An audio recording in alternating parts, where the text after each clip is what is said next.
নমস্কার বন্ধুরা, আমি শুভেন্দু। আজকের ভিডিওতে রয়েছে পশ্চিমবঙ্গের দুটি গুরুত্বপূর্ণ খবর। প্রথম খবরটি হলো অতিবৃষ্টি ও বন্যা পরিস্থিতির কারণে পূর্ব মেদিনীপুর জেলার সমস্ত স্তরের স্কুল 17 ও 18ই আগস্ট বন্ধ থাকবে, অর্থাৎ আজ এবং কাল। এর মধ্যে রয়েছে প্রাথমিক, এসএসকে, এমএসকে, জুনিয়র মাধ্যমিক, উচ্চ মাধ্যমিক এবং উচ্চতর মাধ্যমিক স্কুল। পূর্ব মেদিনীপুর জেলার প্রাথমিক বিদ্যালয় সংসদের নির্দেশ অনুযায়ী ভারী বৃষ্টি ও বন্যা পরিস্থিতির কথা বিবেচনা করে আজ এবং কাল অর্থাৎ 17 এবং 18ই আগস্ট প্রাথমিক বিদ্যালয়ের সমস্ত ক্লাস স্থগিত রাখা হয়েছে। প্রধান শিক্ষক ও শিক্ষক ইনচার্জদের সংশ্লিষ্ট বিডিওর সঙ্গে যোগাযোগ রেখে পরিস্থিতি অনুযায়ী প্রয়োজনীয় ব্যবস্থা নেওয়ার নির্দেশও দেওয়া হয়েছে। অর্থাৎ পূর্ব মেদিনীপুরের ছাত্রছাত্রী, অভিভাবক এবং শিক্ষক শিক্ষিকাদের জন্য পরপর দুদিন স্কুল বন্ধ থাকবে।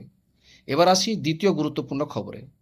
পশ্চিমবঙ্গ সরকার ফিনান্স ডিপার্টমেন্ট থেকে আজই অর্থাৎ 17ই আগস্ট 2026 একটা গুরুত্বপূর্ণ নোটিফিকেশন জারি করেছে, যার মেমো নম্বরটি হচ্ছে 3053 FE2 অনুযায়ী মা মনসা পূজা উপলক্ষে 18ই আগস্ট অর্থাৎ আগামীকাল মঙ্গলবার বাঁকুড়া ও পুরুলিয়া জেলার সরকারি অফিস, বিভিন্ন প্রতিষ্ঠান দুপুর 2টোর পর বন্ধ থাকবে।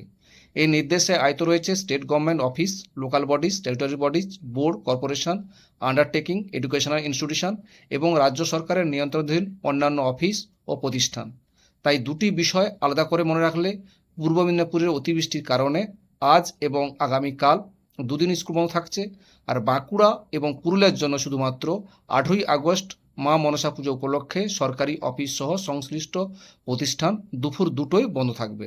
এই দুটি গুরুত্বপূর্ণ খবর শিক্ষক শিক্ষিকা, ছাত্রছাত্রী, অভিভাবকদের কাছে পৌঁছে দিতে ভিডিওটি শেয়ার করুন। এমন গুরুত্বপূর্ণ সরকারি ও শিক্ষা সংক্রান্ত আপডেট পেতে আমাদের এই চ্যানেলটি সাবস্ক্রাইব করুন এবং বেল আইকনটিতে প্রেস করুন। ধন্যবাদ। সবাই নিরাপদে থাকুন, ভালো থাকুন।